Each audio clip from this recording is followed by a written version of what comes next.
नमस्कार मंडळी, मयुरीज किचनमध्ये तुम्हा सर्वांचं खूप खूप स्वागत आहे।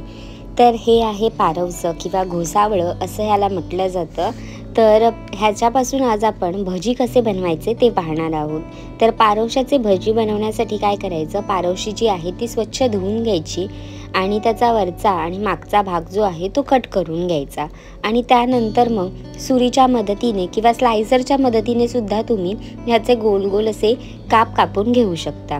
तर मी आता इथे सुरीने छान असे गोल गोल काप कापून घेते। जेवढे मोठे असतील पारवशी तेवढे छान मोठे गोलाकार असे काप आपल्याला मिळतात। आता इथे माझे फार मोठी पारवशी नाही आहेत, मीडियम आकाराची आहेत। तर मी इथे गोल गोल चकत्यांमध्ये काप कापून घेते।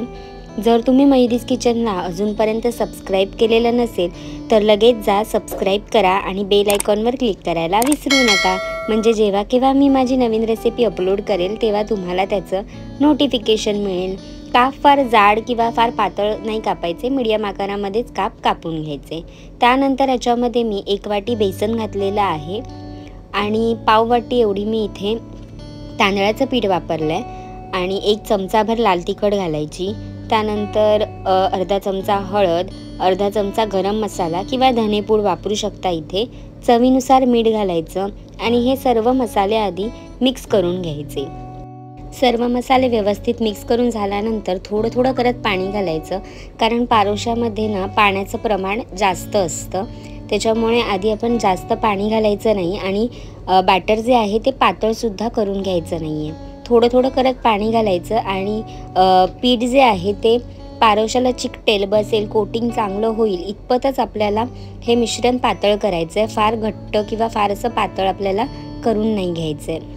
थोडं थोडं करत लागलंच, गरज वाटली तरच पाणी घालायचं आहे, नाहीतर मग खूप पातळ झालं तर मग कोटिंग जे आहे ते निघून जाईल, त्याच्यामुळे आपण फार पाणी घालायचं नाही। कोटिंग व्यवस्थित पारोशाला बसेल इतपतच आपल्याला सैलसर हे बॅटर तयार करून घ्यायचे, खूप पातळ करायचं नाही आहे।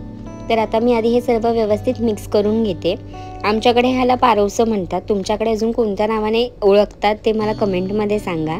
आता एका बाजूला मी तेल गरम करत ठेवलं आहे। तेल मीडियम गरम करत घ्यायचं आहे, फार अगदी कडक गरम नाही करायचं, नाहीतर मग लगेच पारवशाचा जो रंग आहे भज्यांचा तो डार्क होईल, म्हणून मीडियम हीटवरती आपल्याला हे तळून घ्यायचे आहेत। लो टू मीडियम हीटवरती मी हे तळून घेणार आहे। एक एक करून मी भजी इथे सोडते, जेवढे बसतील तेवढे भजी घालून घ्यायचे आणि छान लो टू मीडियम हीटवरती हे तळायचे। 7 ते 8 मिनटं छान तळले की गरमागरम ह्याची चव फार सुंदर लागते। थोडेसे थंड झाले की मग हे थोडे नरम होतात, पण चव ह्याची जी आहे ती अजिबात बदलत नाही, खूप सुंदर लागतात। गरमागरम खाल्लात तर मस्त क्रिस्पी आणि सुंदर चव लागते याची, तुम्ही नक्की ट्राय करून पहा। पारोशाचे भजी अगदी सोपी रेसिपी आहे, काही फार वेळ लागत सुद्धा नाही, पटापट होतात आणि चवीला सुद्धा खूप सुंदर लागतात।